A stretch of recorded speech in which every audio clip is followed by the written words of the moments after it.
محبوب علیہ الصلوۃ والسلام نے ارشاد فرمایا کہ جانور کیسا ہونا چاہیے. جانور ہم تو خیر یہ معاشرے میں اب یہ ایک بیماری ہے، جو بھی اللہ کی راہ میں چیزیں دیں گے ہم وہ خراب ہی دیں گے.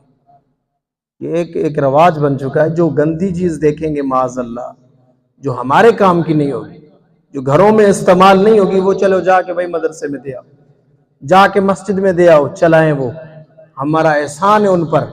لیکن سنیں میرے محبوب علیہ الصلوۃ والسلام نے کیا ارشاد فرمایا.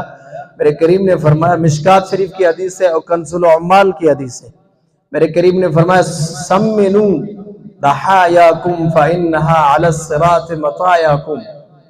میرے کریم نے فرمایا تم لوگ موٹا اور تندرست جانوروں کو قربانی کرو، موٹے بھی ہوں تندرست بھی ہوں، جن کا گوشت زیادہ ہو، اور موٹے تازے ہوں، تندرست ہو، لاغر نہ ہو، بیمار نہ ہو. ایسا نہ ہو کہ چند قیمت کے لیے آپ کوئی بیمار جانور لے آؤ، چلو بھائی اس کو قربانی کر دیں گے. کیا ہے، بیمار تو ویسے ہی ہے، مر تو ویسے ہی جانا ہے، چلو اللہ کی راہ میں اس کو کر دیتے. نہیں، ایسی قربانی نہیں ہے. قربانی کریں تو دل کھول کر کریں.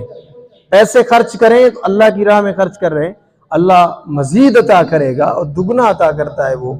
تو میرے محبوب نے فرمایا جانور اگر لو تو دیکھ کر لیا کرو، موٹے بھی ہوں تازے بھی ہوں، کیونکہ کل قیامت کے دن پل صراط پہ یہی آپ کی سواری بنے گے.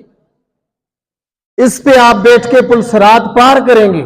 میرے کریم نے فرمایا لاغر جانور نہ خریدو، موٹا تازہ جانور خریدو اور حسین جمیل جانور خریدو، وہ اللہ کی راہ میں قربانی کے لیے خریدو.